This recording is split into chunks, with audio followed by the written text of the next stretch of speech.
They didn't call her by a name. Names were for people, and on the mining world of RavX-9, she was not considered one. She was Asset 412. Every morning began the same way.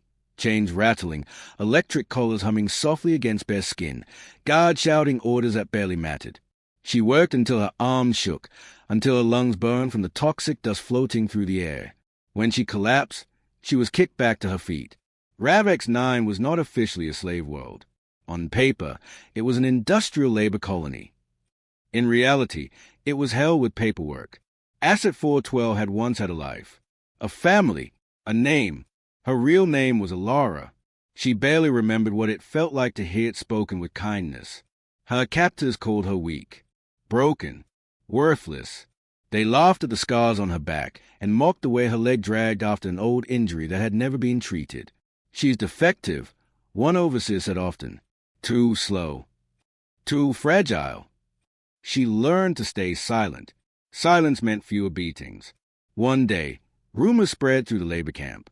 A trader ship had arrived. Not just any trader, a human ship. Humans were rare this far from the car systems. Most species avoided them. Humans had a reputation. Unpredictable, stubborn, dangerously empathetic. Alara didn't believe the stories. Hope had betrayed her too many times. The auction platform smelled of rust and fear. Alara stood in line with dozens of others, her wrists bound, her collar glowing faintly. Buyers walked past like they were inspecting tools. Teeth, muscle, obedience. Then she saw him. The human didn't look impressive at first glance. Average height, dark jacket, calm posture. His eyes, however, were sharp, not cruel, not hungry.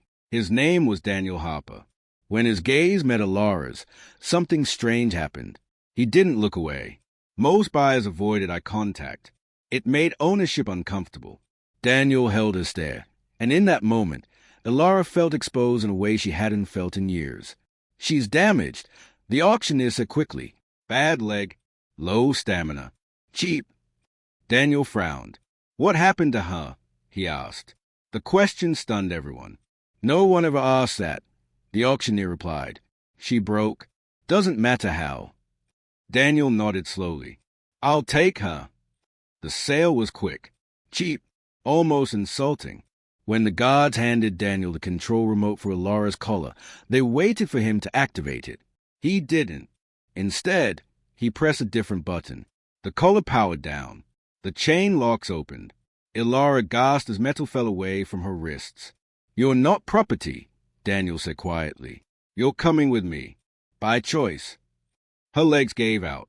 She cried, not loudly, not beautifully, but like someone who didn't know how to stop after years of holding it in. Freedom was overwhelming. Daniel's ship was clean, warm, and quiet. No shouting, no alarms, no pain. Alara didn't trust it. She slept near the door. She flinched at sudden movements. She apologized constantly. Daniel never punished her. He gave her medical care. Her leg was treated properly for the first time in years. He brought real food and waited patiently while she ate as if it might be taken away. What's your name? He asked one evening. She hesitated. Alara, she whispered. He smiled. It's good to meet you, Alara. Something in her chest broke open. Days turned into weeks. Daniel taught her how humans viewed freedom, not as a reward, but as a right.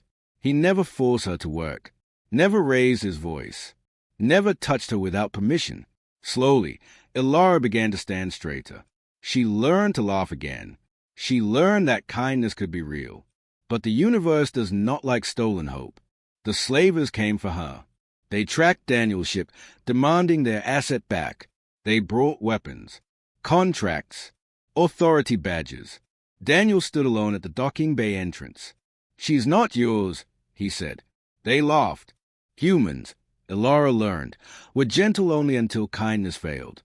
The fight was fast and brutal, tactical, precise. When it ended, the slavers were gone, arrested, unconscious, or fleeing. Daniel returned to Alara, kneeling to her level. It's over, he said. Alara stepped outside for the first time without chains. She breathed free air. She felt sunlight on her skin. I'm not nothing, she said. Daniel smiled. No, he agreed.